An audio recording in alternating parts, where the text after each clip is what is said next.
کس کا درجہ اونچا ہے؟ نبی کا. نبی کا. اگر کسی نبی کی قبر کو سجدہ گاہ بنا لیا جائے اور نبی اکرم صلی اللہ علیہ وسلم کہنے والے ہوں لعن اللہ الیہود والنصارى اتخذوا قبور انبیائہم مساجدا، اگر نبی کسی کے اوپر لعنت کرے تو اللہ قبول کرے گا کہ نہیں کرے گا؟ اور جب اللہ قبول کرے نبی صلی اللہ علیہ وسلم کی بات تو ان پہ لعنت ہوئی کہ نہیں ہوئی؟ اور جب لعنت ہوئی تو ہم سورہ فاتحہ ہر نماز میں پڑھتے ہیں غیر المغضوب علیہم ولا الضالین، کہ ایسے لوگوں کے راستے پہ نہ چلانا جن پر تیرا غضب ہوا اور جو گمراہ ہوئے. یہ کون ہے؟ یہ دونوں یہود و نصارہ ہیں، ایک پہ غضب ہوا دوسرے گمراہ ہوئے. اور نبی صلی اللہ علیہ وسلم نے واضح لعنت فرما دی، اور اللہ تعالی نبی کی بات کو رد نہیں کرتا، اس لیے کہ نبی مستجاب الدعا ہوتے ہیں، مستجاب الدعوات ہوتے ہیں. اور اگر کوئی اپنے نبیوں کی قبروں کو سجدہ گاہ بنائے اس پہ تو نبی صلی اللہ علیہ وسلم لعنت کریں. آج کا مسلمان اگر اپنے بزرگ کی قبر کو سجدہ گاہ بنائے تو وہ اس لعنت کا مستحق ہوا کہ نہ ہوا؟ یہ دین بڑا آسان ہے، اس کے ہر سوال کا جواب اس دین کے اندر موجود ہے. اگر کوئی یہ کہتا ہے کہ ہم دین کو سمجھ نہیں سکتے، اگر کوئی یہ سمجھتا ہے کہ یہ دین بڑا مشکل ہے، اس کے لیے ہمیں بہت سارے علوم سیکھنے کی ضرورت ہے، اس نے پھر قرآن نہیں پڑھا.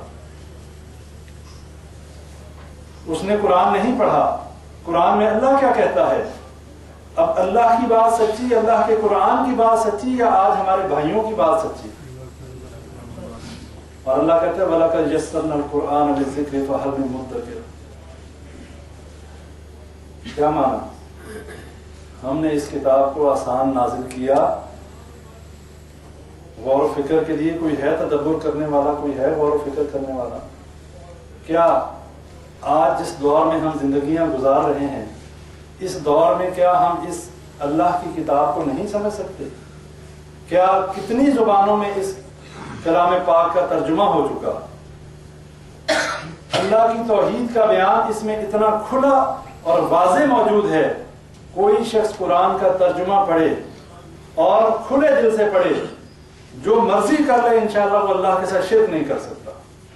اللہ نے نبیوں کا نام لے کر فرمایا کہ اگر یہ بھی شرک کرتے ان کے بھی اعمال ضائع ہو جاتے. نبی تو معصوم من الخطا ہوتے ہیں، نبیوں نے تو گناہ نہیں کرنے ہوتے، نبیوں نے تو معصیت نہیں کرنی ہوتی، لیکن اللہ نے اس شرک کی مذمت میں یہ اتنا بڑا ظلم ہے کہ حضرت لقمان علیہ السلام سورہ لقمان میں فرماتے ہیں یا بنیا لا تشرک باللہ ان الشرک لظلم عظیم. اے بیٹے، اپنے بیٹے کو نصیحت کی حضرت لقمان علیہ السلام نے کہ اے بیٹے اللہ کے ساتھ شرک نہ کرنا. کیوں؟ ان الشرک لظلم عظیم، یہ شرک جو ہے بہت بڑا ظلم ہے. لیکن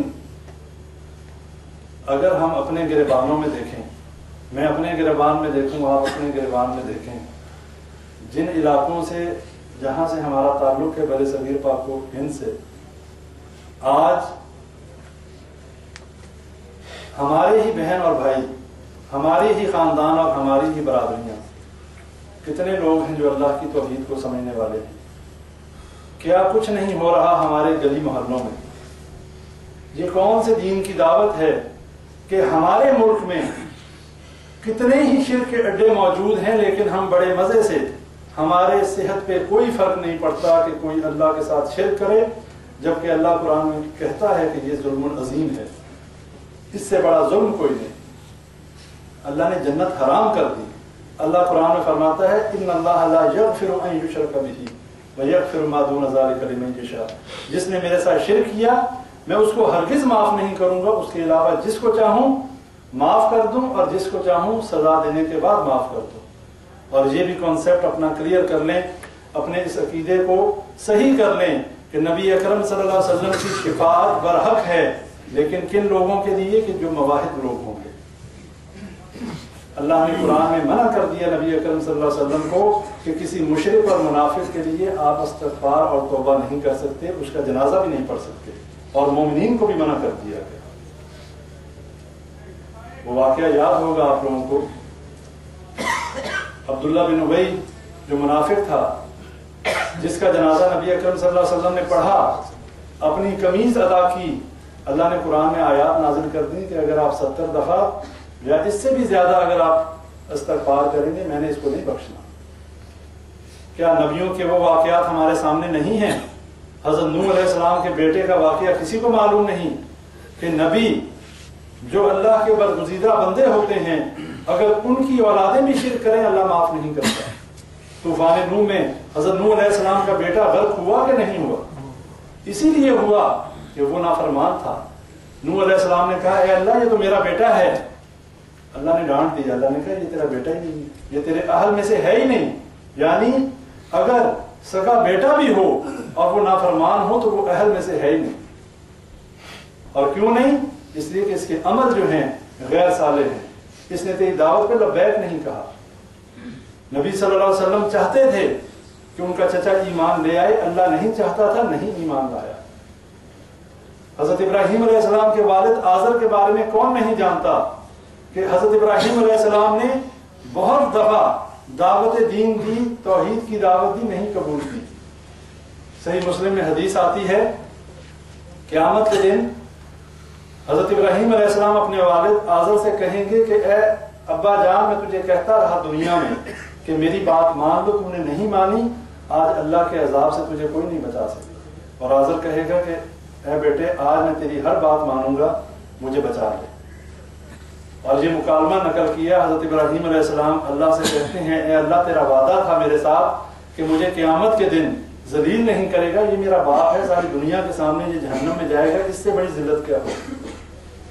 اللہ نے کہا میری بات بدلہ نہیں کرتی، یہ نہیں ہو سکتا، وعدہ اپنی جگہ پر لیکن میری بات بدلہ نہیں کرتی۔ اے ابراہیم اپنے پاؤں کی طرف دیکھ، اور جب پاؤں کی طرف دیکھیں گے تو ابراہیم علیہ السلام کا والد جو ہے آزر جو کہ مشرک تھا، ایک بجو کی شکل میں اللہ تعالیٰ اس کی شکل کو بدل دے گا اور پاؤں سے گھسیٹ کے جہنم میں پھینک دیا جائے گا۔ ہم کن خوش فہمیوں میں مبتلا ہیں، ہم کون سی شفاعت کے اوپر اتنے مطمئن بیٹھے ہیں کہ نہ ہماری شکل و صورت مسلمانوں والی ہے، نہ ہماری معیشت اور معاشرت مسلمانوں والی ہے، نہ ہمارے گھر کا نظام مسلمانوں والا ہے، نہ ہماری اولاد کی تربیت مسلمانوں والی ہے، اس کے بعد بھی ہم کہتے ہیں مسلمان ہیں۔ اللہ بڑا غفور رحیم ہے جی، اللہ معاف کرنے والا ہے۔ ادھر ایک بندہ دوسرے بندے کو تو معاف کرتا نہیں، آپ دیکھ لیں ایک دوست دوسرے دوست کو معاف نہیں کرتا اگر وہ اس کی بات نہ مانے، اگر وہ اس کے کہنے پہ نہ چلے، باپ بیٹے کو نہیں معاف کرتا۔ اللہ کے بارے میں ہم نے کیا عقیدہ بنا لیا کہ ہم اللہ کی ساری نافرمانیاں کرتے رہیں اور اللہ تعالیٰ ہمیں معاف کر دے۔ اللہ تعالیٰ نے کہا کہ میں ہر گناہ معاف کر دوں گا لیکن شرک کو معاف نہیں کروں گا۔ جو بغیر توبہ کیے اس دنیا سے چلا گیا اور وہ شرکیہ عقیدے پہ مر گیا، دائمی جہنمی ہے، کبھی جنت میں نہیں جا سکتا۔ اور نبی اکرم صلی اللہ علیہ وسلم کی سفارش اور شفاعت ان لوگوں کے لیے ہے کہ جنہوں نے اللہ کے ساتھ شرک نہیں کیا ہوگا۔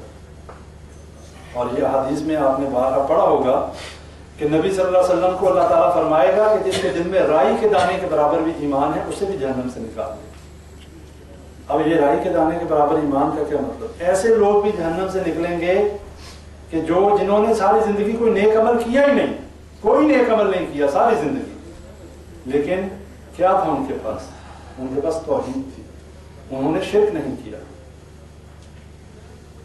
اور یہ اپنے ذہنوں میں بات واضح کر لیں کہ جب بھی شرک کی بات کی جاتی ہے تو اس کا مطلب یہ نہیں ہوتا کہ مشرکین مکہ جو تھے وہ پتھروں کو پوجتے تھے، وہ بتوں کی پوجا کرتے تھے، اور قرآن میں جو آیات ہیں یہ تو صرف ان لوگوں کے لیے ہیں کہ جو پتھروں کو پوجتے تھے۔ کوئی اتنا بے وقوف نہیں ہے، ادھر بڑے پتھر ہیں، کوئی نہیں ادھر جا کے کوئی پتھر کو پوجتے ہیں، یہاں پہ بڑے بڑے پہاڑ ہیں۔ اگر پتھر کو پوجنا ہی مقصد ہوتا تو پھر پہاڑوں کی پوجا ہوتی، جو بڑے بڑے پہاڑ ہیں، ماؤنٹ ایورسٹ اور K2 کو پوجا جاتا۔ یہ بات اپنے ذہنوں سے نکال دیں، پتھروں کو کوئی نہیں پوجتا، جو بھی پوجتا ہے یہ شیطان جو ہے۔ اللہ قرآن میں اس لیے فرماتا ہے یا ایھا الذین آمنوا ادخلوا فی السلم کافہ، دین میں پورے کے پورے داخل ہو جو اے ایمان والو، ولا تتبعوا خطوات الشیطان، اور شیطان کے نقش قدم پہ نہ چلنا، شیطان کی پیروی نہ کرنا، انہ لکم عدو مبین، وہ تمہارا کھلا دشمن ہے۔ اللہ ہمیں بتاتا ہے وہ کھلا دشمن ہے، ہماری ساری دوستی ہے شیطان کے ساتھ۔ ہمارے گھروں میں آواز کس کی آتی ہے؟ شیطان کی۔ اللہ کہتا ہے اپنے گھروں کو قبرستان نہ بناؤ، جس گھر میں سورہ بقرہ کی تلاوت